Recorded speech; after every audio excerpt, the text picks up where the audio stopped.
Bon, on va être bien à l'heure.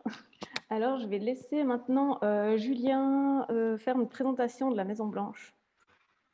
Donc, qu'est-ce que c'est la Maison Blanche? Donc, c'est un espace de coworking situé à Monté, dans la vallée. On offre plusieurs services, donc tout ce qui est lié. Donc, on a les journées visiteurs. Donc, si vous cherchez un lieu pour travailler, un court instant, vous pouvez venir donc, dans notre espace profiter de tous les services qu'il y a à disposition. On a aussi des abonnements pour ceux qui veulent venir de manière plus régulière, quelques abonnements nomades. Vous pouvez venir 5 jours par mois ou bien en plein temps. On a aussi des bureaux fixes pour ceux qui veulent venir tous les jours et avoir leur propre bureau avec leurs espaces. Comme disait Natacha tout à l'heure, on a la chance d'avoir une super maison, une maison de maître, qui est d'ailleurs située en plein centre-ville de Monté. Et donc, comme je disais, il y a plein de services qui sont inclus dans ça. Donc, c'est un package. Donc, pour vous venez, vous avez vraiment plus qu'à vous connecter et travailler. Donc, on offre tout ce qui est café, thé, on offre aussi une connexion Internet très haut débit. On a aussi une salle de réunion et différents outils dans ce style. Il faut savoir aussi que la Maison Blanche, ce n'est pas qu'un espace de coworking. À la différence de beaucoup d'autres espaces de coworking, on est sous forme associatif. Donc l'idée aussi, c'est justement d'amener un peu plus de plus-value. Donc il y a un peu deux axes principaux. Le premier, c'est un peu le développement d'une communauté d'entrepreneurs et d'indépendants. Donc par exemple, avec des événements comme ce soir, mais si on prend d'autres possibilités de réseautage et tout ça. Et aussi, on essaye de faire un service de soutien au développement d'initiatives locales liées à l'entrepreneuriat et à la création. Donc, sans trop rentrer dans les détails, vous pouvez retrouver toutes les informations concernant nos services directement sur notre site qui est lamaisonblanche.ch. Voilà, je vous souhaite à tous une bonne présentation. Alors voilà, donc c'est mon tour. Bienvenue à tous et merci beaucoup de nous rejoindre pour ce troisième événement de la saison de la Maison Blanche. Donc on a le plaisir d'accueillir ce soir Monsieur Jean-Marc Udriot, le syndic de l'Aisin, et Samuel Caro, qui est directeur de l'Office du tourisme de Monté.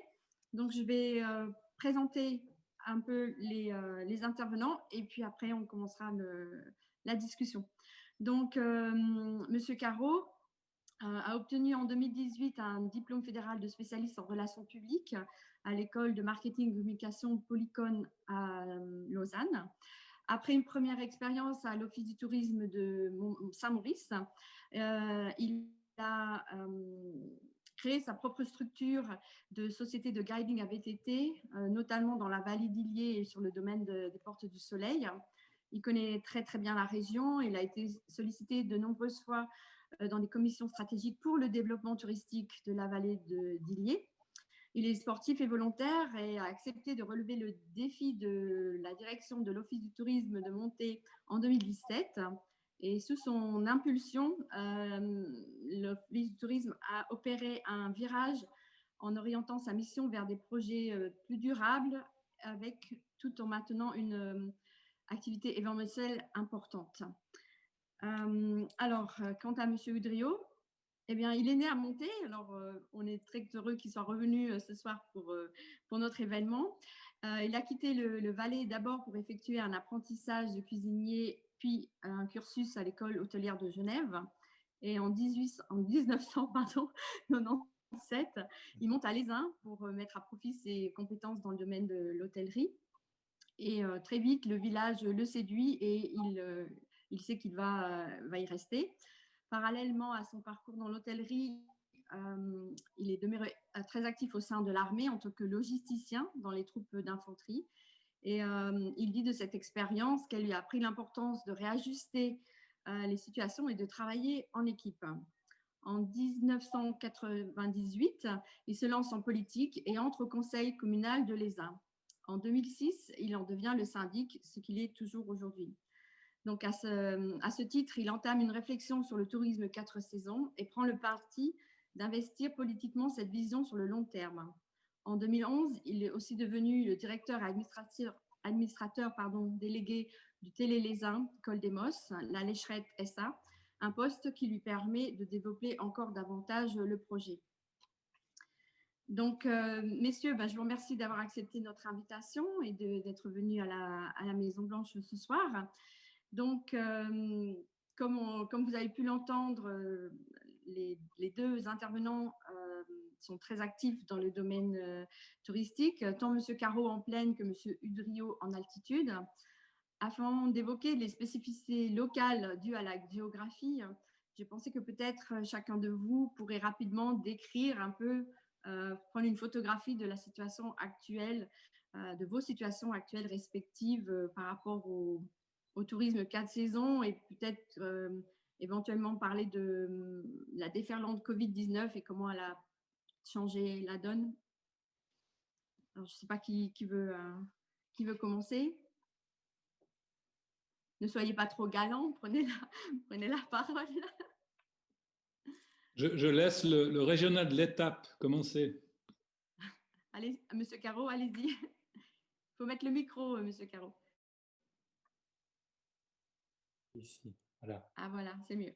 Merci. Vous m'entendez? Par contre, moi, je ne vous entends plus. C'est normal que tu ne nous entendes pas. On enlève le micro. Ok, c'est tout bon. Alors, oui, alors si on peut dresser une photographie actuelle un peu du tourisme 4 saisons, je pense que le réchauffement climatique, même si on vit aujourd'hui, enfin en tout cas cette saison, un bon début d'hiver, c'est vrai que les dernières saisons ont été pas si bonnes que ce début de cette année 2021. Et ça rebrassait pas simplement les cartes et ça a permis aussi d'amener la réflexion plus loin sur un tourisme qui est plus durable, ou du moins comment diversifier les activités on va dire, touristiques à la fois en plaine et en montagne. C'est vrai que l'hiver et l'été sont plus propices, on va dire, à un tourisme saisonnier que la plaine. On a un climat qui est plus clément en plaine pour diversifier les activités. Mais je pense aussi que la situation économique liée à la pandémie, le mode d'achat des consommateurs aussi, on se rend compte que finalement, les gens n'ont plus forcément envie de rester dans une région, ils veulent bouger, ils veulent voir ce qui se passe autour. Moi-même, quand je me déplace dans une ville ou dans une autre région, je regarde qu'est-ce qu'il y a à faire dans la grande ville qui est proche, et puis ça me permet aussi d'avoir un rayon d'activité qui est peut-être plus dense que ce que nos aïeux avaient peut-être l'habitude de faire à l'époque. Donc, tout ça fait qu'on doit aussi penser à un tourisme qui dure sur les 4 saisons, et aussi pour favoriser le développement économique de certains prestataires qui sont uniquement axés sur une ou voire 2 saisons. C'est vrai que la situation liée au coronavirus pourrait aussi avoir comme rôle d'accélérer le processus vers le développement d'offres touristiques toute l'année. On se rend compte qu'on doit penser différemment, qu'on doit développer des offres différemment. Et toute cette situation pourrait aussi avoir l'effet de finalement pousser les gens à réfléchir d'une autre manière le tourisme, tout en sachant que la situation actuelle n'est pas facile. Et les offices du tourisme de plaine et les prestataires de plaine, je pense qu'on leur épingle à tirer du jeu, grâce notamment au climat plus clément qu'on retrouve en plaine. On pourrait parler ici de randonnées à flanc de coteau qu'on pourrait faire même en période hivernale, des parcours de trail qu'on a déjà commencé à faire sur la commune de Monté. C'est vrai que c'est une tendance qui est en plein essor en montagne, mais qui a aussi sa place en plaine. Donc, c'est aussi un tourisme qu'on peut développer sur les 4 saisons de l'année sur le bas plateau, on va dire. Toute l'offre vélo, e-bike. On a aussi une offre culturelle qu'on peut développer sur l'ensemble de l'année, des parcs de loisirs, un tourisme qui est aussi lié au shopping, ça peut être aussi des pistes de développement, et toute, on va dire, l'offre événementielle qui perdure toute l'année hors situation pandémique. Donc voilà un petit peu mon point de vue de mon côté pour un office du tourisme de plaine. Merci. Monsieur Udrio. Oui, merci beaucoup. Tout d'abord, bonsoir à toutes et tous. J'ai du plaisir à avoir été invité ici et puis à essayer de débattre avec tout le monde. Bon, les perspectives du côté d'une station de moyenne montagne, même si on la situe dans les Alpes vaudoises, et vous savez pourquoi on a le mot Alpes vaudoises, c'est parce qu'il y a un glacier à 3000 mètres, glacier 3000 justement, sinon on serait dans les préalpes vaudoises. Ça, c'est bon pour la petite histoire. L'histoire de l'Aisin, c'est une très très belle histoire dans le sens où c'était un tout petit village au départ, puis en 1890, il y a eu ce qu'on appelle les sanatoriums qui ont vu le jour. Pendant 60 ans, cette destination a vécu avec les malades de la tuberculose. C'était une station climatérique. Et puis, finalement, c'était une forme de tourisme 4 saisons, hein, à quelque part, parce que ça vivait toute l'année. Lorsque, en 1950, il a fallu trouver d'autres solutions, puisque le médicament a réglé le problème en partie de la tuberculose, cette station a dû se réinventer, et c'est là qu'elle s'est convertie au tourisme.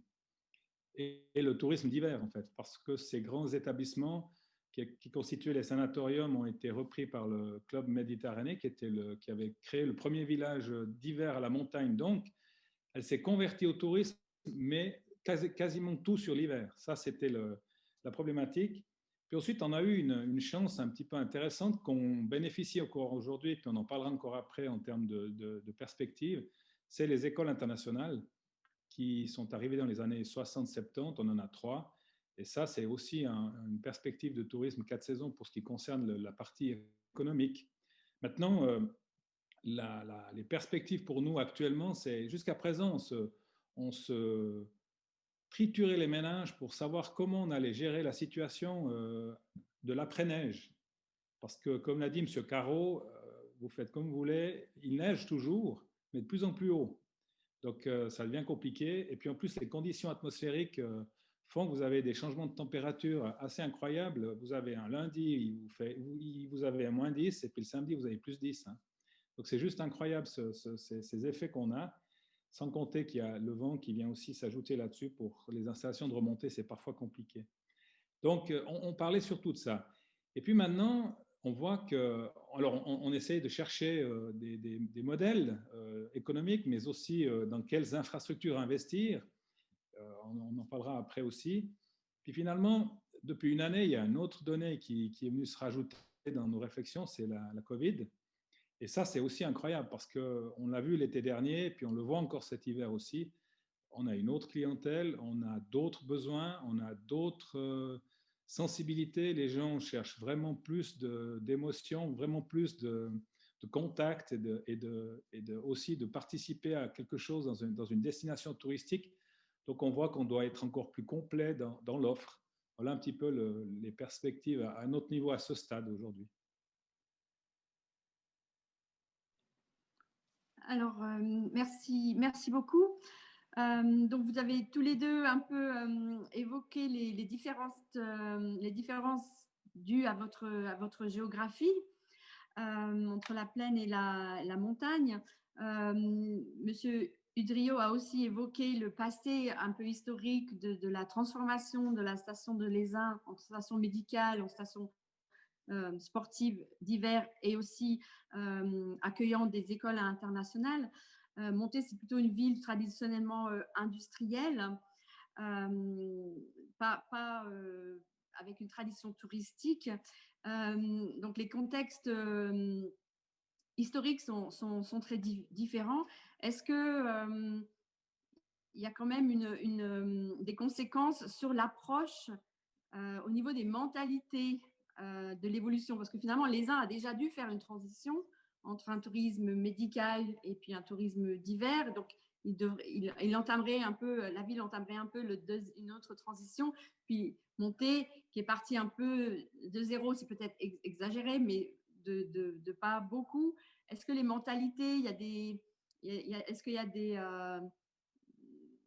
retenues, des doutes? Est-ce que les gens ne sont pas portés vers ce tourisme 4 saisons naturellement? Est-ce qu'il faut vraiment convaincre beaucoup aussi bien les décideurs économiques que politiques?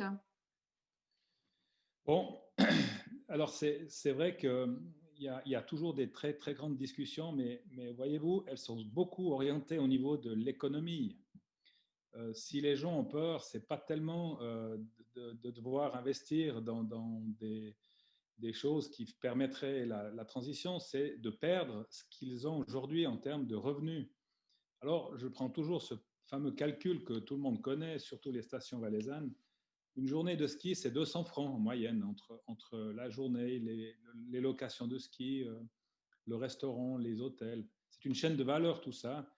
Quand vous savez que dans les Alpes vaudoises, c'est 1 million de journées skieurs par hiver sur 4 mois, donc ça fait 200 millions. Et si on prend que les uns, c'est 300 000, donc ça fait 60 millions.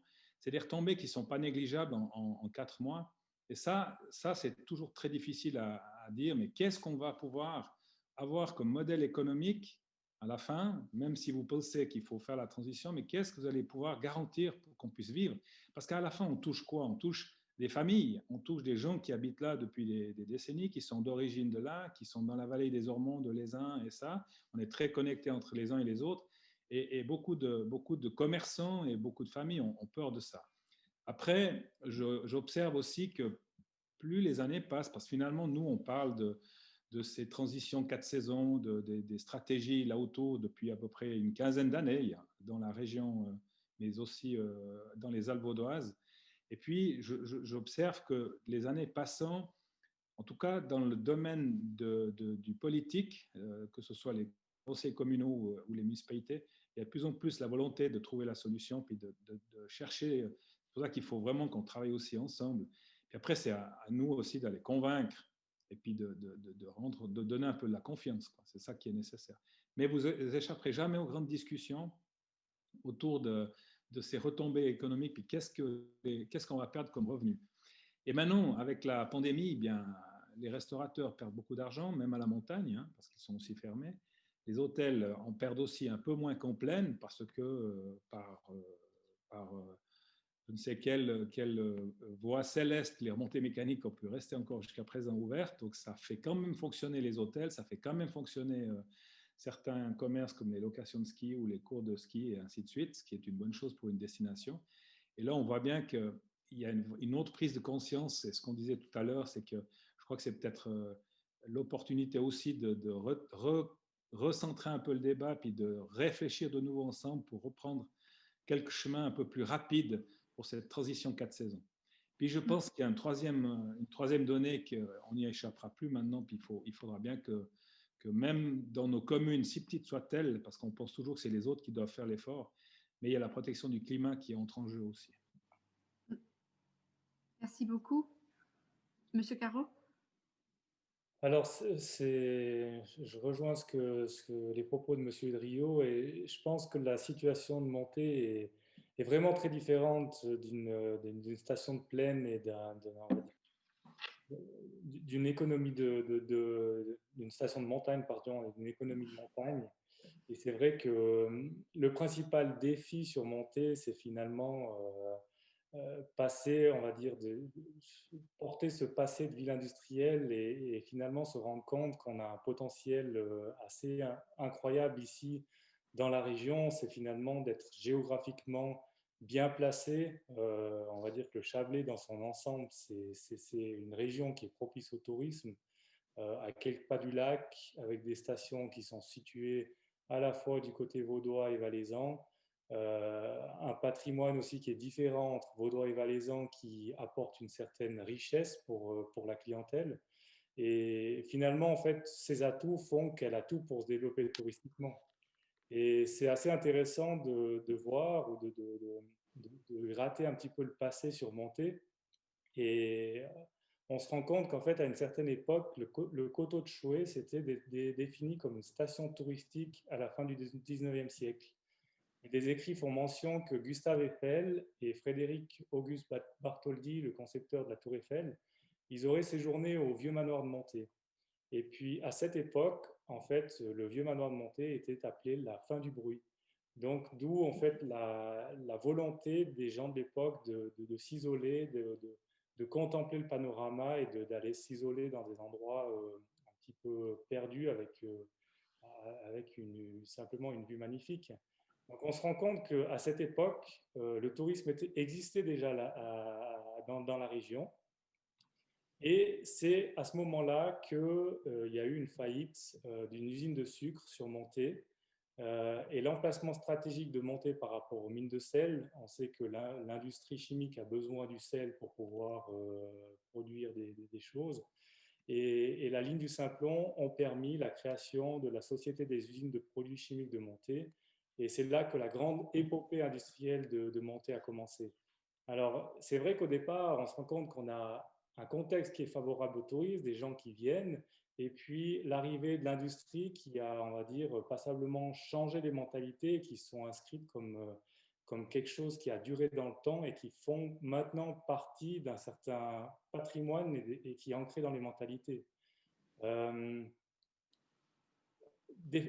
est-ce qu'il y aurait, pardon, Oui. est-ce qu'il y aurait pas possibilité, parce que maintenant il y a quand même moins d'industrie, de reconvertir ces sites industriels en sites visitables ou je sais pas, avec des autres attraits, même faire des ateliers d'artistes, des lofts.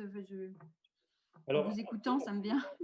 Je pense qu'il y a un tourisme industriel à développer sur Monté qui est absolument extraordinaire. Maintenant, l'industrie chimique, c'est un milieu qui est relativement protégé et qui est très difficile d'accès de par aussi la nature des produits. Donc, c'est souvent difficile d'emmener des clients. On a déjà approché le site chimique pour pouvoir développer une offre de visite. C'est vrai que le produit en tant que tel fait que c'est une piste qui est assez contraignante. Mais on va dire qu'au niveau du passé industriel, il y a matière à creuser sur Monté et il y a finalement beaucoup de produits à développer. On a commencé à développer avec l'Office du tourisme des visites guidées qui entrent un petit peu plus de manière intime sur le patrimoine industriel de Monté et qui ont un certain succès.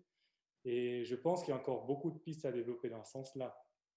Après, je pense qu'il faudrait aussi favoriser les échanges avec les stations de montagne aux alentours, en arrêtant aussi de penser que peut-être les clients resteront dans une station et ne bougeront plus tout le reste de leur séjour. Aujourd'hui, comme je disais tout à l'heure, en fait, on vit aussi une transition dans le mode de comportement des clients qui font que quand ils sont dans une destination, ils ont envie de bouger, ils ont envie peut-être d'aller voir des activités qui leur correspondent à 20 km dans les alentours. Donc ça, c'est aussi des facteurs à prendre en considération aujourd'hui et qui ne sont pas négligeables. On a aussi une offre de transport public qui est assez incroyable ici dans le Chablais et qui permettent aussi de pouvoir se déplacer très librement d'une station à l'autre en passant par la ville, etc. De plus, les réseaux sociaux ont permis à tout un chacun de s'exprimer, d'afficher sa personnalité. Et les gens veulent aujourd'hui composer leurs vacances avec des choses qui leur ressemblent finalement. Oui. Merci. On a un peu évoqué l'aspect économique, enfin le lien entre le tourisme et l'économie. J'aurais voulu un peu avoir votre avis sur l'impact économique de la culture. Alors évidemment, en ce moment, avec le Covid, les activités culturelles sont arrêtées, mais espérons qu'elles pourront reprendre.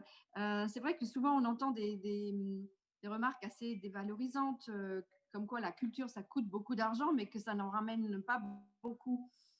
Pourtant, il y a des études qui sont faites et qui démontrent le contraire. Par exemple, quand on va au théâtre dans une ville, on va souvent manger, éventuellement après on va boire un verre, si on va dans un musée, on achète des choses dans les boutiques, etc. Et puis, moi, je me souviens de j'avais entendu une émission sur Radio France qui parlait de la fermeture des grands monuments en France, notamment du musée de Versailles, qui disait que 20 000 emplois étaient impactés par la fermeture du musée. Alors évidemment, le musée de Versailles, c'est le musée de Versailles, mais comment vous voyez ça dans l'impact de la culture dans votre économie, aussi bien à Monté qu'à Les Uns, et est-ce que c'est un sujet que vous portez et que vous mettez en avant quand vous allez présenter des projets et puis débattre pour avoir des budgets? Alors, si je peux peut-être rebondir, parce que c'est vrai que la culture, c'est un petit peu le fer de lance du tourisme montaisan. On compte beaucoup sur les acteurs touristiques pour faire vivre, les acteurs culturels pour faire vivre notre ville, notamment au travers du théâtre du Crochetan, des différents théâtres, des expositions qui sont faites dans la ville, des lieux alternatifs, des événements, etc. Et c'est vrai qu'on se rend compte aujourd'hui plus que jamais qu'une société sans culture, c'est une société qui est un petit peu morte. Et je crois que je pense qu'on est à la meilleure période pour se rendre compte que finalement, la culture, c'est le liant des gens et c'est le liant finalement de notre société. Sans culture, on se retrouve dans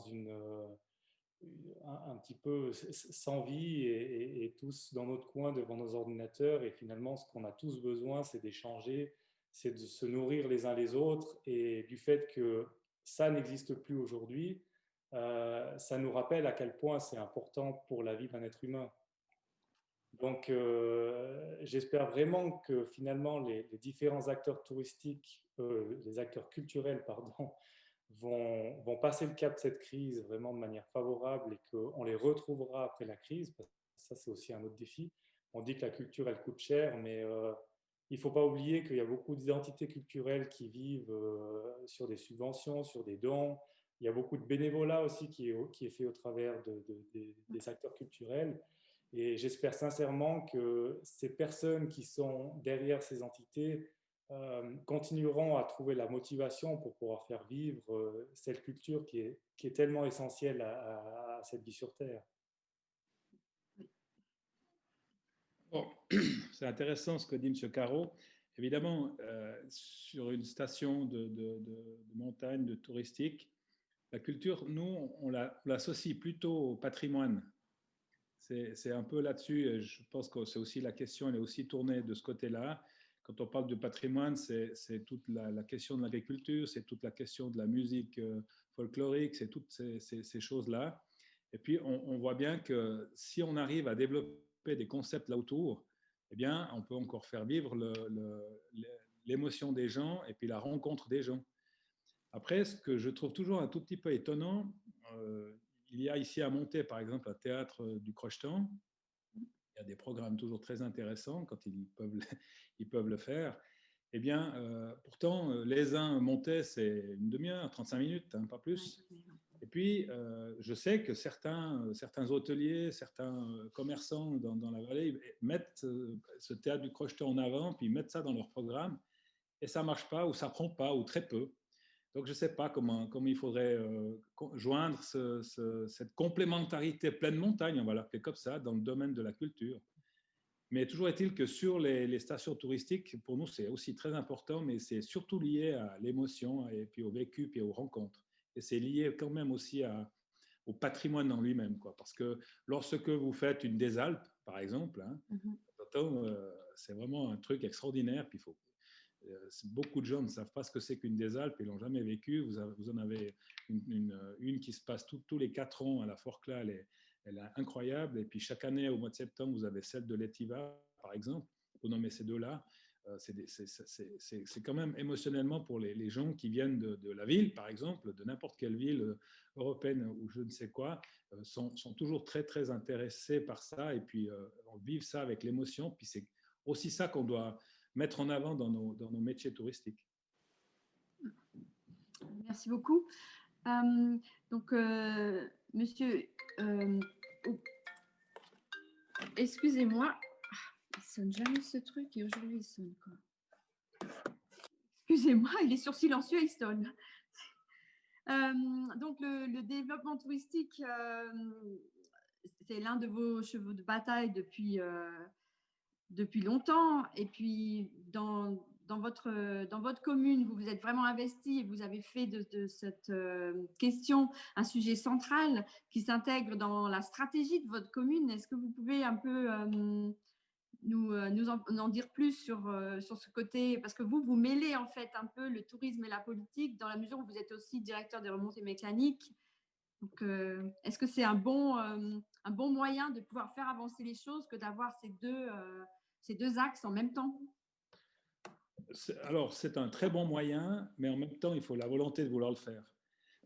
Voilà, parce que d'exploiter une société de remontée mécanique et puis d'essayer d'être le plus large possible pour quand même trouver des solutions dans le tourisme 4 saisons, ce n'est pas toujours évident. Maintenant, nous, on est parti d'un concept que certains d'entre vous connaissent et qui est arrivé à échéance maintenant, c'est le concept Alpes Vaudoises 2020. C'est-à-dire que toutes les Alpes vaudoises avons développé un concept de développement touristique, avons préparé un concept de développement touristique avec 6 objectifs stratégiques. Je la fais courte. Il y avait un objectif d'image. On a capitalisé sur Glacier 3000, bien sûr. Après, il y avait un objectif qui était lié à la gouvernance. C'est là qu'on a créé la communauté d'intérêt touristique des Alpes vaudoises, qui règle la promotion régionale d'une part avec les offices du tourisme et qui règle les investissements dans les infrastructures par le biais des communes ou du canton et de la confédération. Et puis, il y a 4 objectifs transversaux. Il y a celui des remontées mécaniques avec l'enneigement, il y a celui de l'hébergement touristique et des lits chauds, il y a celui de la mobilité, et puis il y a le fameux tourisme 4 saisons. Donc ça, on a développé ça, vous pouvez aller trouver ça sur Internet, tous les rapports existent, et ça peut être aussi intéressant pour certains d'en prendre connaissance, alvaudoise.ch. Ceci dit, c'est quelque chose qu'on a travaillé dans la région, qu'on a présenté au niveau du canton de Vaud, et c'est là que les premiers crédits ont été déposés pour particulièrement dans un premier temps redimensionner les domaines skiables. On a redimensionné ce qui fonctionnait, engagé de l'argent, et puis on a laissé tomber ce qui en perdait. Voilà, c'est un peu dur des fois, mais il a fallu faire cet exercice-là.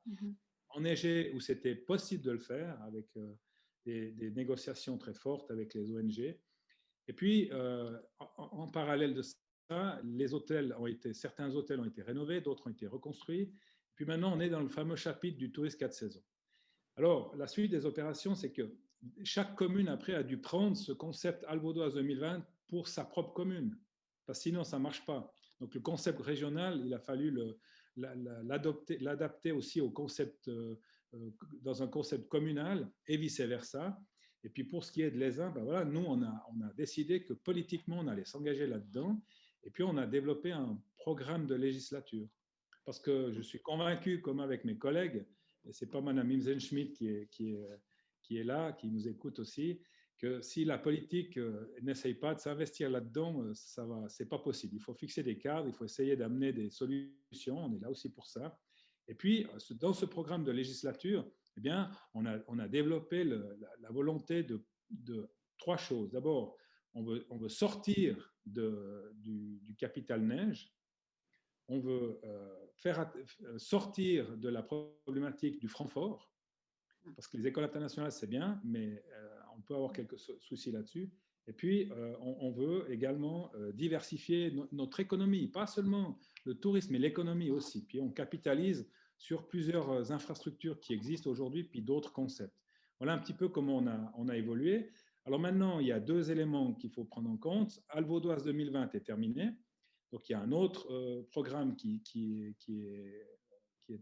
a été validé par toutes les communes des Alpes vaudoises, c'était au mois de septembre l'année dernière, qui s'appelle Force 2035. Ouais. Force voulant dire, le F, c'est les finances, le C, c'est les clients, enfin bref, puis 2035, 20 plus 15. Et puis, dans la prochaine législature, les communes adapteront aussi leur développement en fonction de cela, et en collaboration, et ça sera la même chose pour les uns. Et si je suis réélu, parce qu'on a des élections communales dans cette semaine, eh bien, on va redévelopper un nouveau programme de législature qui capitalisera sur ce qui a été fait jusqu'à présent, et puis qui ira encore plus en avant dans la transition et puis dans la protection et du paysage et du climat. Parce que finalement, une des clés, c'est que les gens viennent volontiers à la montagne, mais il faut encore préserver ce paysage malgré tout. Il faut faire attention avec ça. Je pense que tout le monde est d'accord avec ça. Oui. Merci beaucoup. Alors, Monsieur Caro, la situation montée est un peu différente. Peu de gens, je pense, savent que l'Office du tourisme est une entité vraiment à part. Elle ne fait pas partie de la commune. Vous êtes une association dont on peut devenir membre, d'ailleurs. Vos projets, ils doivent quand même être faits en relation avec la ville de Monté, qu'il soit événementiel ou touristique. Donc, du coup, comment vous arrivez à ce que finalement tout le monde s'y retrouve dans les choix que vous faites et que la ville puisse bénéficier du rayonnement de vos activités, que les gens viennent. Comment vous gérez un peu votre statut? Et puis, par exemple, est-ce que vous pourriez nous nous parler d'un projet concret qui a eu du succès dans le thème du tourisme 4 saisons? Oui, alors effectivement, l'Office du tourisme de Monté est une association qui est subventionnée à 2 tiers par la ville de Monté. Alors c'est ce qui lui confère, on va dire, pas une complète liberté, on va dire, on dépend très étroitement des décisions du conseil municipal de Monté. On est une association, mais on est quand même assimilé pratiquement comme un service communal. Donc finalement, ce contexte, il fait que on doit faire attention aux attentes politiques, aux attentes des associations, vu que les associations cotisent auprès de Monté Tourisme. Et on a aussi les attentes de la population. Finalement, un office de tourisme comme le nôtre, il est un petit peu au cœur de tous les débats et tout le monde met un petit peu de son grain de sel. C'est vrai que ce n'est pas toujours évident à faire, à ménager la chèvre et le chou. Et pour mener à bien des projets, ça passe par beaucoup de travail de médiation ou d'écoute finalement des partenaires, des différentes partis politiques, des associations qui sont membres de Monté Tourisme. Et il est vrai que parfois, on ne peut pas non plus satisfaire aux demandes de tout le monde. On a aussi un comité qui régit, on va dire, l'association et qui prend certaines décisions. Alors parfois, on doit prendre des décisions qui vont aussi à contre-cœur de certaines attentes et parties prenantes de la ville. Ça fait partie du jeu.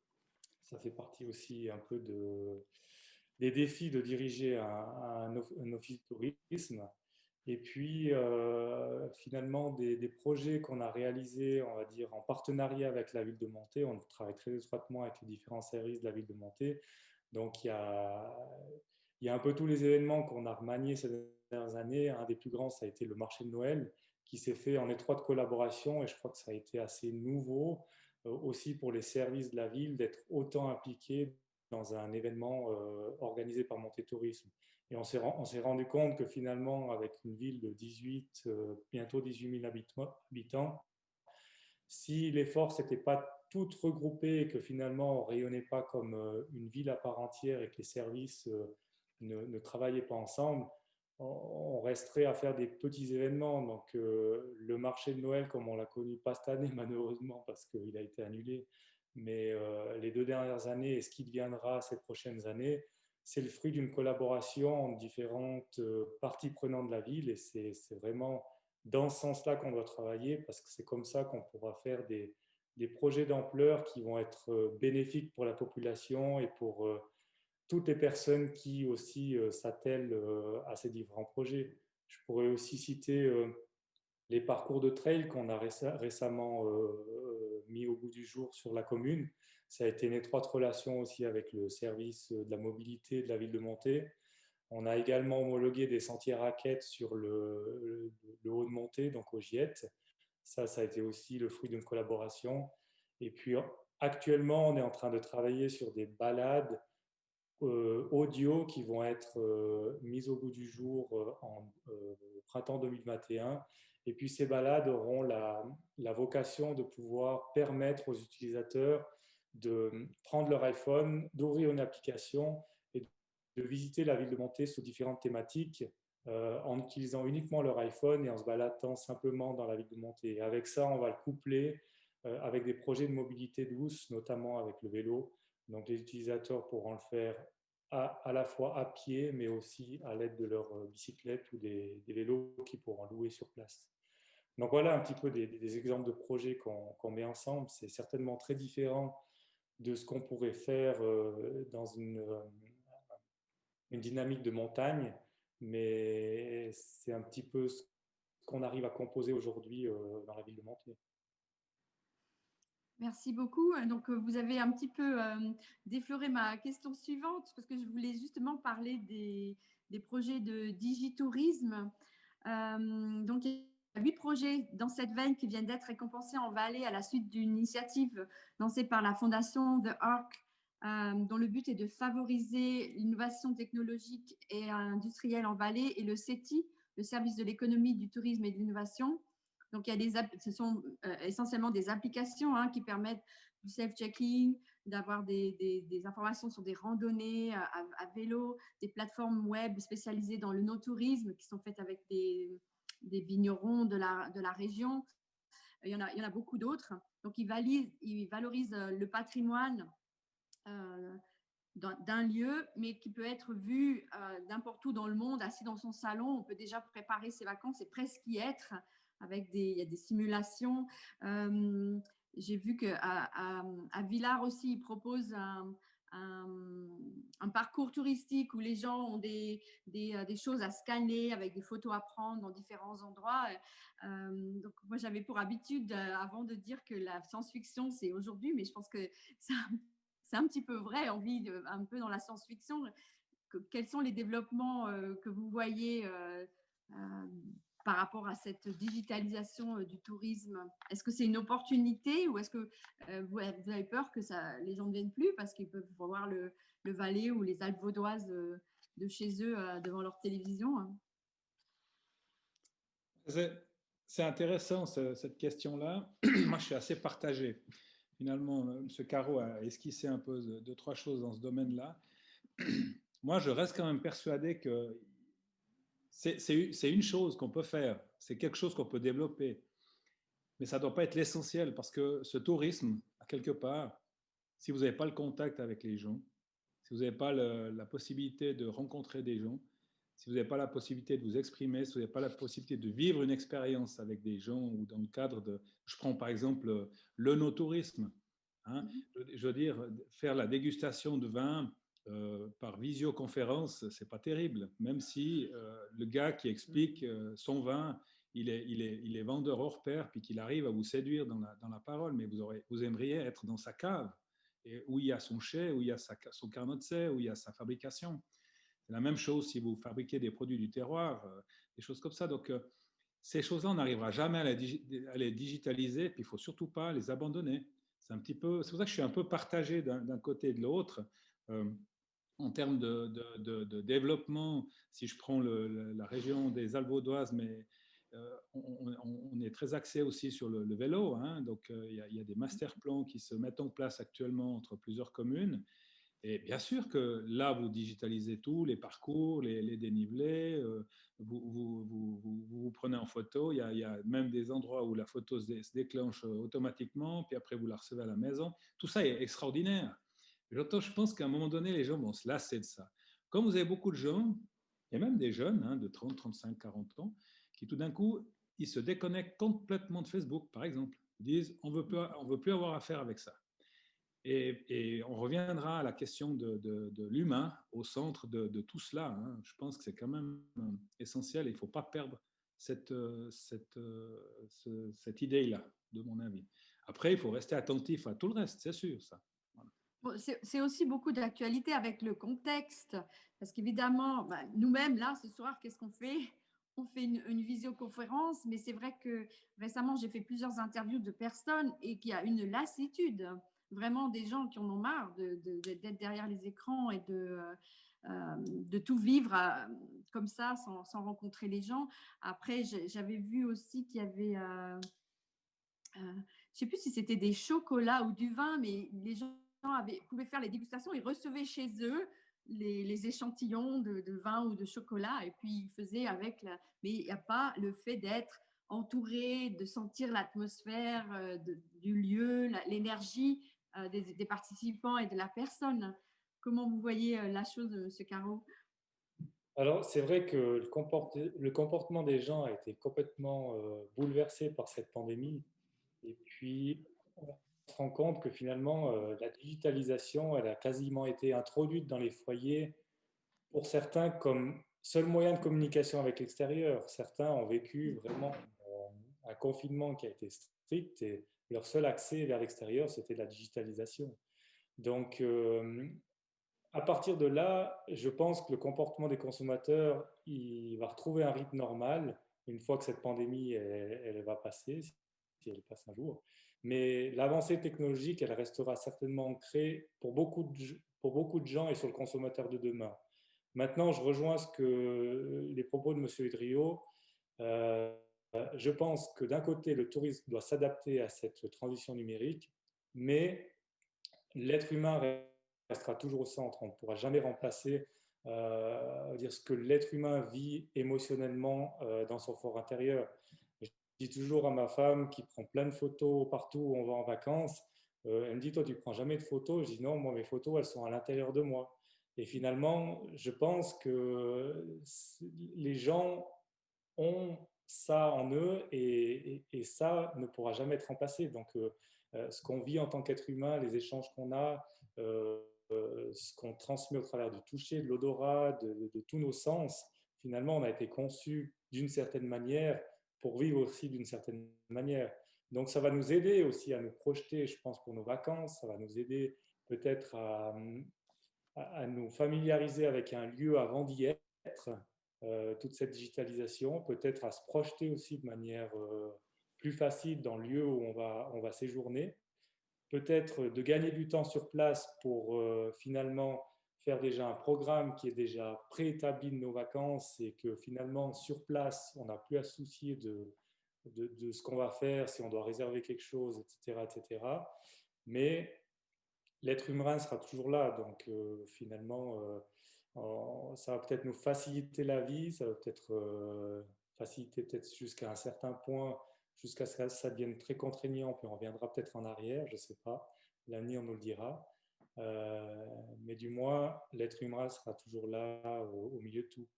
Peut-être des pistes pour le développement d'un tourisme, on va dire, digitalisé, comme je le verrai ou comme je le vois déjà qui est en train de se profiler au travers de cette pandémie, je pense que des offres touristiques plus intimes pourraient être des pistes de développement aussi.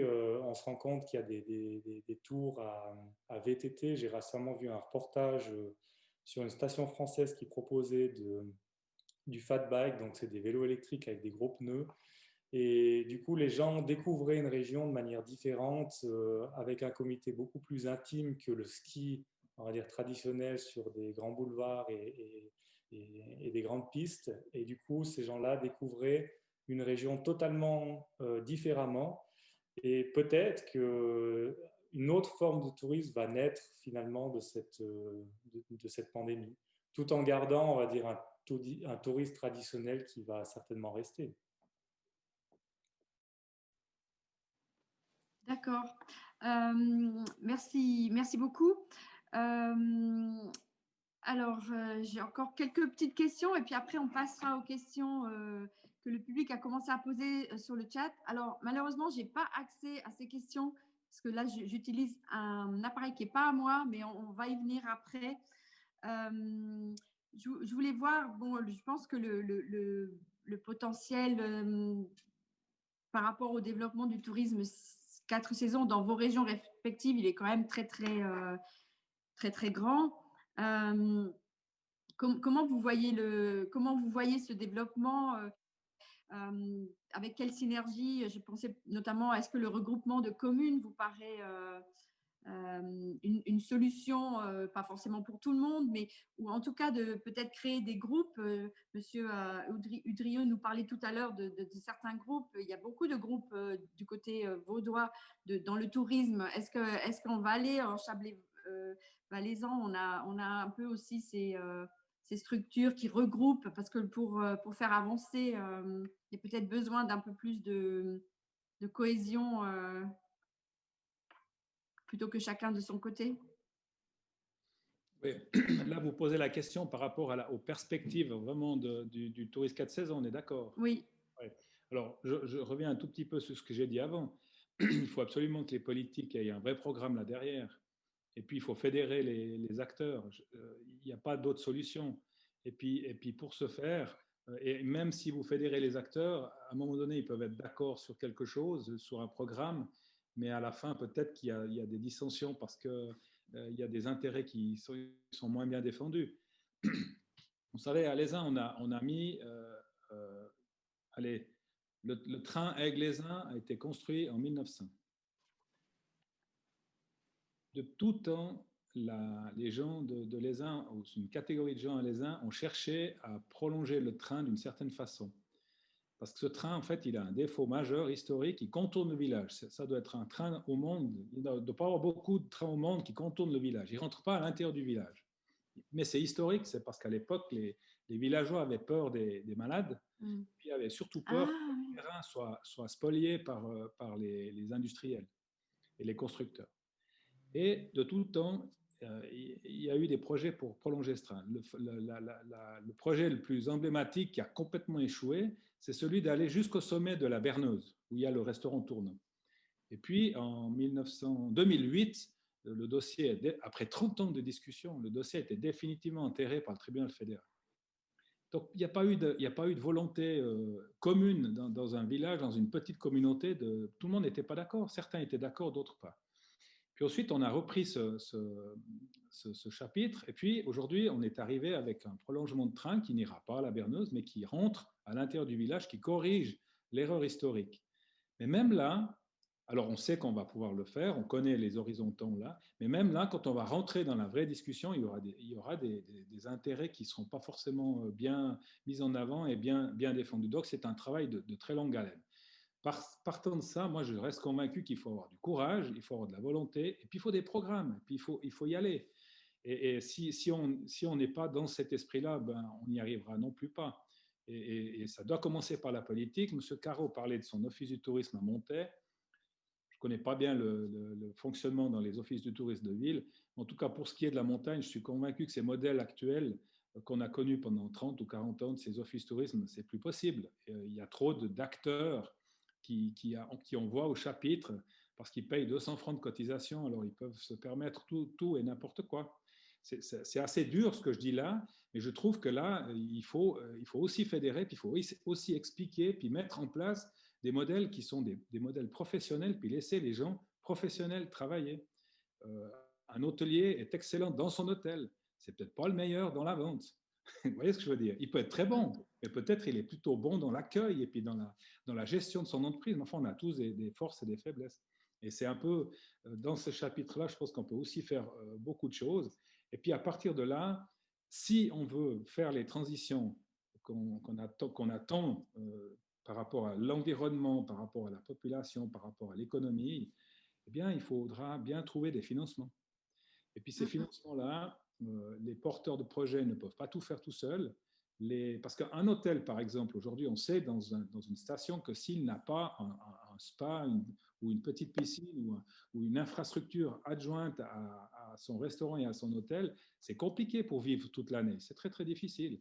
Alors, il faut qu'il puisse investir, mais il ne peut pas faire tout seul. Donc, ça fait partie aussi du tourisme 4 saisons, ça, parce que j'estime qu'en été, en automne et au printemps, on peut mieux valoriser aussi ces hôtels-là. Ou, par exemple, si vous avez des centres sportifs, comme nous avons à l'ESIN avec ce programme de revitalisation des 2 centres sportifs, ça fait partie de l'ADN de l'ESIN, le sport, vous l'avez dit tout à l'heure, mais aussi ça fait partie de l'offre économique et touristique, mais aussi à la population locale par rapport aux clubs sportifs. Mais on ne peut pas faire seul, nous, la commune. Ce n'est pas possible. Donc, on est obligé d'avoir des montages et des financements communs entre les communes, le canton et les affaires de la Confédération aussi. Et ça, si personne ne veut mettre la main au porte-monnaie, ben ça sera difficile d'amener des vrais projets de transition 4 saisons. Oui, on peut faire, M. Caro parlait du fat bike, on a ça à l'ESIN, ça c'est bien, oui, mais il faut aussi investir dans des infrastructures lourdes, puis des infrastructures qui sont structurantes de ce développement de 4 saisons. Alors voilà, après, il faut trouver laquelle et lesquelles, où c'est qu'on doit le faire. À l'ESIN, on a capitalisé sur nos centres sportifs. Voilà. C'est un petit peu ça l'enjeu, mais sans des financements et des soutiens publics, vous oubliez. Monsieur Caro, vous avez un autre point de vue? Non, je rejoins aussi les propos de Monsieur Drio. Je pense qu'en fait, avec le point de vue peut-être plus d'un office du tourisme de plaine, nous, en tant qu'office du tourisme de plaine, on a besoin de synergie, on a besoin on a besoin de voir en fait un territoire plutôt qu'une commune, je pense. Et je pense que c'est ce qui pêche aujourd'hui dans le monde du tourisme. On parle de financement, on parle de structures, et c'est vrai qu'on multiplie les structures. Finalement, c'est vrai, est-ce que ce modèle n'est pas aujourd'hui obsolète et est-ce qu'on ne doit pas passer vers un nouveau modèle qui va permettre de pouvoir vendre des régions et des activités dans leur ensemble. Aujourd'hui, on est, je trouve, encore trop fermé sur nos communes et sur nos entités respectives. On se rend compte que le tourisme, il est fait de synergie et on a besoin de ça pour avancer. Le regroupement des communes, ça peut être une piste, mais je pense qu'il y en a encore d'autres à exploiter. Et j'imagine qu'une stratégie ou une coordination en fait, à une échelle plus régionale, ça pourrait être bienvenu pour avoir des projets qui soient pérennes et qui durent dans le temps. Du coup, oui. Peut-être aussi avec une plus grande envergure, du coup. Absolument, oui. Peut-être au niveau vous parliez de regroupement de communes ou de fusion de communes. Vous parlez aussi, monsieur, de synergie avec d'autres partenaires, hein, c'est ce qui est juste, mais on est condamnés tous à le faire. Alors, oui. Au niveau touristique, on avait dans les Alpes vaudoises, je crois, 15 offices du tourisme. Aujourd'hui, il n'y en a plus que 3. Mais il y en a 3, typiquement sur ce qui nous concerne, les uns, c'est Aigle, donc c'est une ville quand même de 10 000 habitants, qui peut se comparer à Monter, enfin il y a la moitié moins d'habitants, mais enfin voilà, c'est quand même une ville. Aigle, Les Uns, et puis le col des Mosses où il y a la commune d'Ormont-Dessous. Ça fait qu'un seul office du tourisme. Voilà. Puis de l'autre côté, vous avez B, c'est aussi une ville, Hollande, Villars, les Diablerets. Ça fait un deuxième office du tourisme. Puis le troisième, c'est celui qui est dans le pays d'en haut. Puis notre objectif à nous, c'est d'en avoir plus qu'un. Mais il y aura aussi la plaine avec, parce que c'est complémentarité plaine montagne. Alors moi, je suis un pro fusion. On a participé en 2011 à une votation pour fusionner les communes Aigle, Les Uns, Corbérier, Yvorne et voilà. On a échoué pour 46 voix.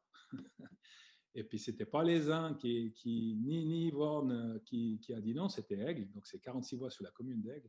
Donc, on a échoué pour ça. Mais enfin, bref, c'était une belle expérience. Je suis convaincu que ces fusions de communes reviendront sur le tapis. Pas tellement pour les questions touristiques, mais c'est plus des questions d'ordre gouvernance, d'ordre ressources humaines, d'ordre financier aussi. Voilà. D'ordre financier.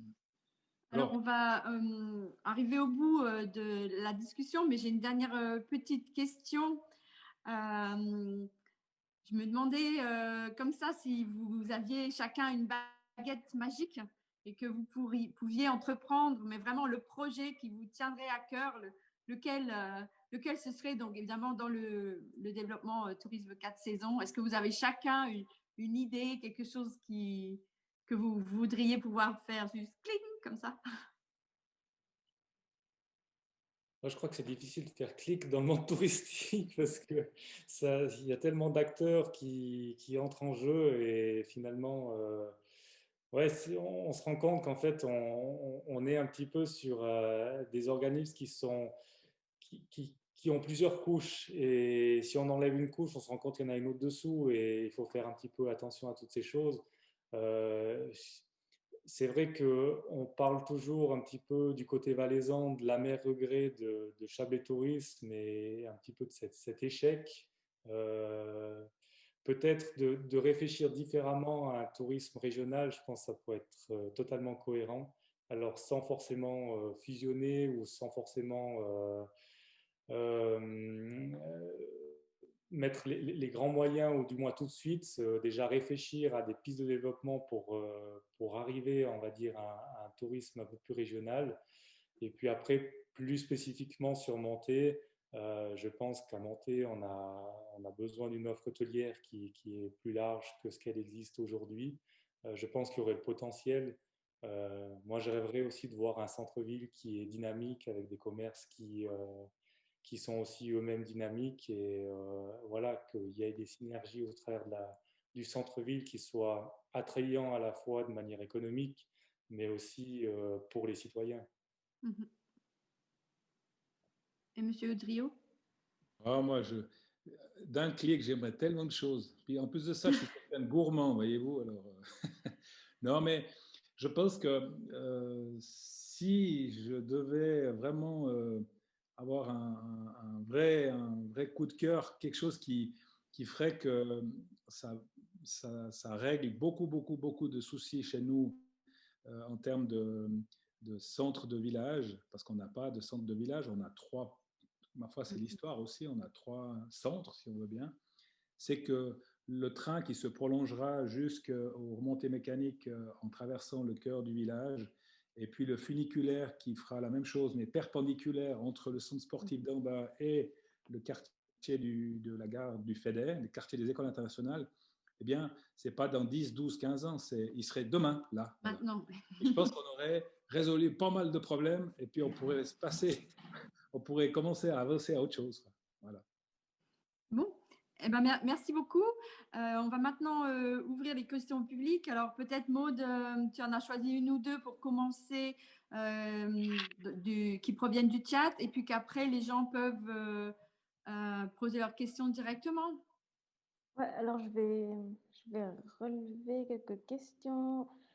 Bon, ça a certainement été répondu d'une manière ou d'une autre dans les interventions, mais je vais quand même les relever. Donc de Gilles Brunner qui demande où voyez-vous des opportunités pour les porteurs de projets ou entrepreneurs qui voudraient investir et s'engager?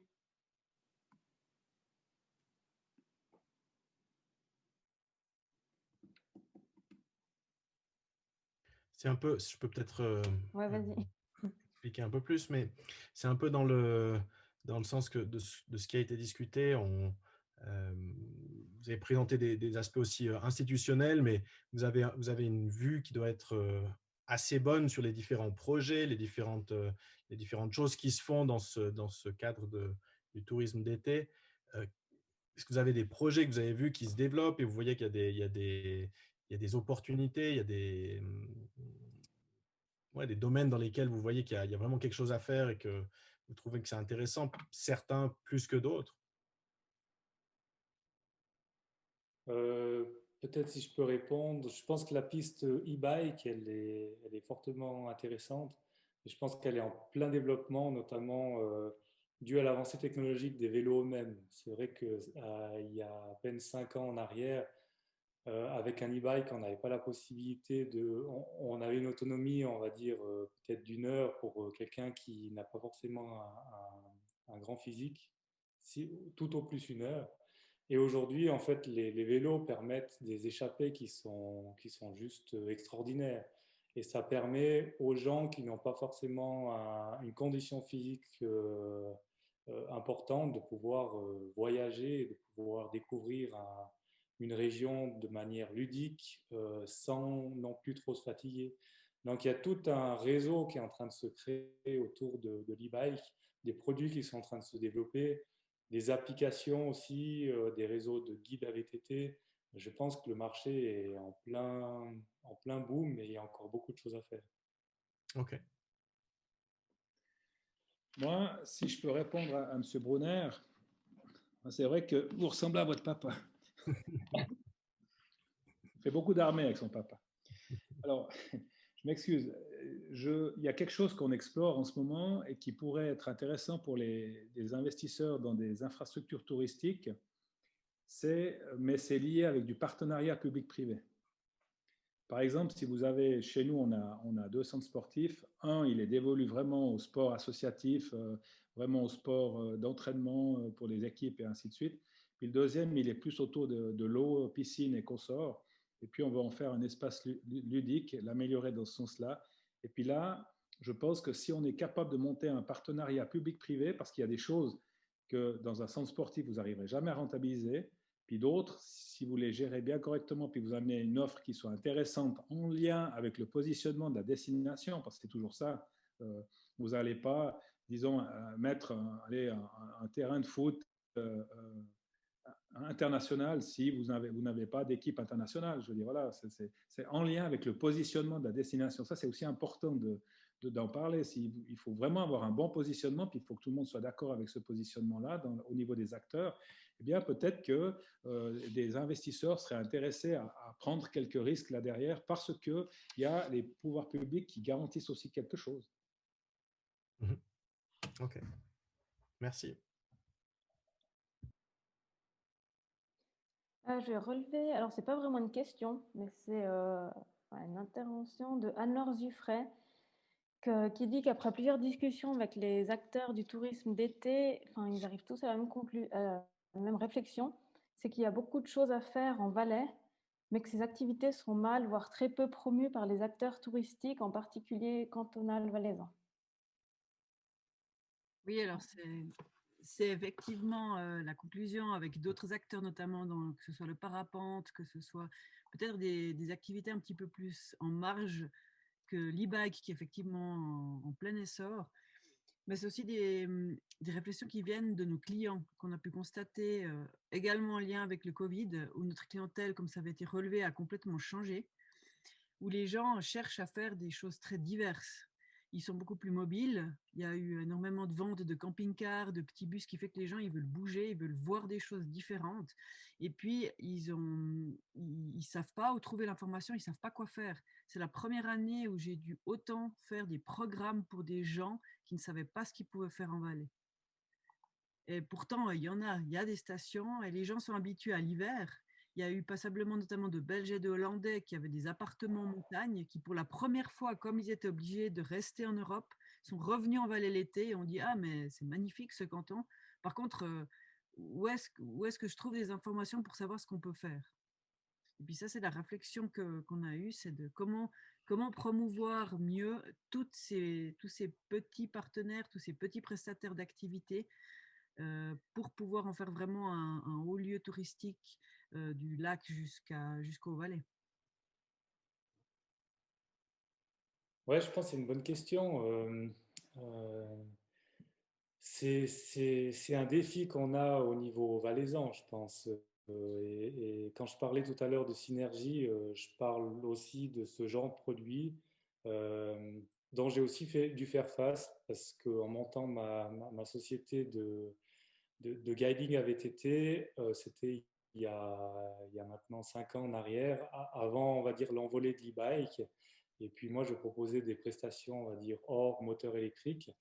Et c'est vrai que si, on va dire que le réseau de communication, quand on est un prestataire, il passe un petit peu par les communes par lesquelles on est affilié, et ces communes remontent l'information après vers les organismes fêtiers. Donc il suffit que finalement, on n'est pas dans une commune qui a une vocation très touristique, et finalement le produit est dilué dans un ensemble et n'apparaît pas vraiment de manière très visible sur la toile ou sur l'offre qui est proposée de manière générale en Valais. Je pense que aujourd'hui, j'en reviens à ma réflexion tout à l'heure, on doit arrêter de penser à frontières communales, mais on doit pouvoir développer des structures et une manière de fonctionner touristique qui nous permettent de casser ces frontières et qui permettent de mettre en valeur aussi des offres qui passent aux oubliettes dans la plupart du temps et qui pourraient être à ce moment-là en fait portées plus haut. C'est vrai qu'un organisme comme Valais Valise Promotion vont mettre en avant finalement les inputs qui leur viennent des offices du tourisme. Donc c'est pour ça que je disais que si une prestation n'est pas affiliée à un office de tourisme qui est fort ou qui a du moins du poids, cette prestation, elle est un petit peu, elle ne part pas aux oubliettes, mais elle est un petit peu diluée dans une grande masse. Bon, c'est pas Valais Valise Promotion, ils le disent eux-mêmes, ils veulent vendre la marque Valais à l'étranger. Voilà, ouais. Donc c'est pas dans leur intérêt, c'est pas ce qu'ils recherchent à faire, de montrer tout ce qu'on peut faire en Valais. Ils veulent vendre le Valais d'hiver et le Valais en guillemets de luxe, mais ils ne cherchent pas à montrer les petites régions ou les petits prestataires. Ils n'ont aucun intérêt là-dedans. Et on le voit parce qu'ils ont fait une classification un peu arbitraire sur les différentes activités, en mettant en avant effectivement maintenant plus l'e-bike, beaucoup le no-tourisme, les bis pour tout ce qui est trail, mais ça montre une image un peu restreinte, je trouve, de ce qu'on peut faire en Valais. Oui, je comprends. Et je pense qu'en fait, c'est vrai qu'ils vendent en fait, ils vendent de l'image finalement. Ils ne vont pas vendre des produits et ils laissent la part aux offices du tourisme de finalement vendre des produits. Oui, mais il y a un trou entre deux, parce que les gens qui arrivent sur valais.ch, puis il y en a beaucoup, ils doivent aller voir dans la région pour pouvoir faire quelque chose. Le chemin pour y arriver, il est beaucoup trop long pour un touriste. Oui. Il perd beaucoup trop de temps pour pouvoir se créer son propre voyage. Et il n'arrive pas à faire son itinéraire. J'ai eu, je ne sais pas combien de gens qui me l'ont fait remarquer. Ils m'ont dit on n'arrive pas à se créer un itinéraire au travers du Valais, tellement c'est compliqué pour avoir l'information. Je peux faire une remarque? Oui, allez-y. Alors, loin de moi, parce que je ne connais pas bien non plus Valais Valise Promotion, c'est assez marrant d'ailleurs, parce qu'aujourd'hui, il y a une conférence de presse pour la marque Vaux. Ouais, j'ai vu de vue avant la présentation. Ouais, j'y étais, ouais. Alors, ceci étant dit, alors, loin de moi l'idée de faire une leçon, je veux juste expliquer l'expérience qu'on a maintenant. En fait, nous, on veut vraiment promouvoir cette région des Alpes vaudoises. D'accord ? On a monté toutes les structures là autour. Alors, il y a toujours, c'est un combat perpétuel, mais on avance quand même. Et puis, il y a une solution qu'on a prise pour mettre en avant tous les produits, tous ceux qui ont envie de mettre en avant des produits. Et puis, moi, je trouve que, c'est pour ça que je parlais tout à l'heure de ces modèles d'office de tourisme, égale lesquels c'est dans une petite destination, une grande, où parce que tu payes 300 francs la cotisation, tu dois avoir droit à l'image de ton entreprise. Pour moi, on est dépassé. Aujourd'hui, on doit être orienté purement client. Et puis, si le produit est bon, eh bien, on le met en avant. Et puis, le client, il va le prendre. Et on a, dans les Alpes vaudoises, travaillé le concept de la place de marché. Je ne sais pas si vous connaissez ça, hein, avec la société Altouros. Et puis, on a été soutenu par les pouvoirs publics cantonaux et la Confédération, parce que pour mettre en place un truc pareil, ça coûte beaucoup d'argent, c'est des centaines de milliers de francs. Mais surtout, on a créé une coopérative. On a voulu sortir ça des mains opérationnelles, pas de souci, mais des mains de gouvernance des offices du tourisme. On a créé une coopérative où là, vous retrouvez les sociétés de remontée mécanique et vous retrouvez les offices du tourisme et vous retrouvez les transports publics. C'est eux qui ont la gouvernance de cette place de marché. Et puis, on pense qu'avec ça, puis après, à terme, on aimerait rallier encore les hôteliers pour autant qu'ils se fédèrent au niveau des Alpes vaudoises, qui est en train de se faire. Donc, je crois que c'est difficile pour un canton, et je le vis avec le canton de Vaud, hein, de tout mettre en avant en termes de produits. C'est très, très difficile. Donc, c'est presque au niveau des régions qu'on doit peut-être un petit peu travailler. C'est un peu l'expérience qu'on fait maintenant, puis le travail qu'on mène maintenant. Alors, moi, j'y crois beaucoup aussi, parce que là, on s'est lancé là. Peut-être qu'on devra faire des corrections, on devra corriger certains tirs, mais c'est aussi peut-être une réflexion que vous pouvez mener. J'ai eu l'occasion d'avoir la présentation de l'association Port du Soleil, ce carreau, comment ça s'appelle? Région Dents du Midi. Ouais, Région Dents du Midi, par monsieur Ismaël Perrin. Mais c'est un autre modèle que celui que nous avons avec la communauté d'intérêt touristique des Alpes vaudoises, parce que nous, ce qu'on a fait, on a joint l'offre et la demande dans une même gouvernance. Alors, la demande, c'est les offices touristes, c'est les professionnels de la vente, de l'image, de la promotion.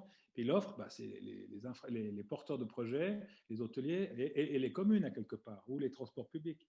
On a mis tout ça ensemble quand même pour essayer de trouver les bons chemins et les bonnes solutions.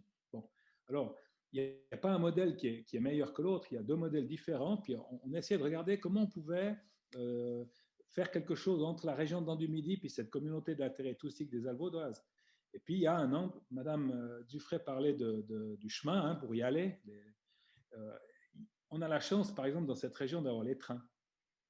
Et puis, de faire Champéry et Diablerets avec le même train par une seule voie. Aujourd'hui, ce n'est pas possible. Demain, ça le sera. Donc, c'est aussi des choses qu'on devra bien, à un moment donné, discuter, puis essayer toujours dans l'esprit d'amener quelque chose pour ce client. Hein. Voilà, c'est ça.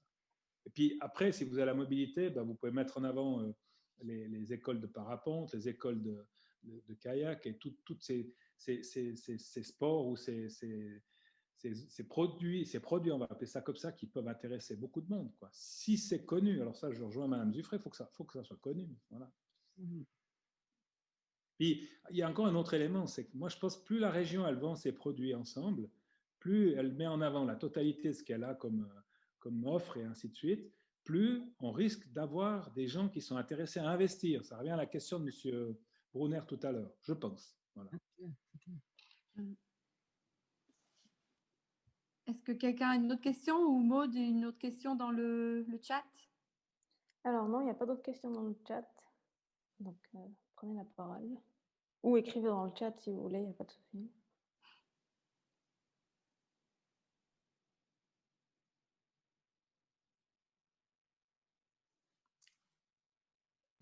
Moi, j'ai encore une question. On voit se développer le télétravail, encore plus la dernière année avec le Covid. Est-ce que vous voyez là des impacts et des changements, des nouveaux besoins aussi pour les acteurs du tourisme? Vous avez vu un changement dans les stations l'année dernière et en cette année avec le télétravail, des gens, je ne sais pas, qui travailleraient depuis des stations. Est-ce qu'on voit des changements à ce niveau-là? Alors nous, on a observé ça, mais c'est surtout autour de la para-hôtellerie. C'est ceux qui ont déjà un bien dans la station, sur la commune, et puis qui ont pris plus le temps de venir et puis de travailler depuis l'endroit où ils sont en résidence secondaire. Ça, on a vu ça. On a même eu des demandes pour avoir un peu des endroits de coworking. Voilà, c'est qu'on n'avait pas avant. Et puis, on est en train d'observer cette chose-là. Alors, c'est pour ça que je suis content de venir ici puis de voir le concept à la Blanche parce que j'aurais dû faire une visioconférence depuis les uns, mais je trouvais plus intéressant de descendre ici, voir ce concept. Et puis, il y a quelque chose qui se passe là, ça aussi. Mais après, c'est toujours la même chose. Quelle est la durée des concepts, hein? Ça dure combien de temps ça? Voilà. Le ski, ça fait pas 10 ans. Le ski, ça fait des millénaires qu'il existe, le ski. Donc, mais non, mais c'est vrai. C'est un moyen de transport. Après, c'est devenu un moyen d'amusement, un moyen de compétition. Mais le ski, jamais le ski disparaîtra. Tant qu'il y a de la neige, il y aura du ski. Mais après, les autres modèles, je ne sais pas. C'est un peu difficile à dire.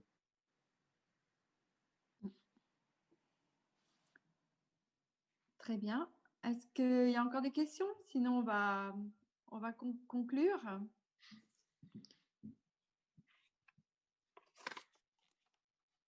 OK. Alors, écoutez, je voulais vous remercier tous les deux, hein, Monsieur Edrio et Monsieur Caro, d'être venus, d'avoir participé à cet événement. J'ai trouvé que les échanges ont été intéressants et je pense que les participants ont aussi apprécié la qualité des échanges.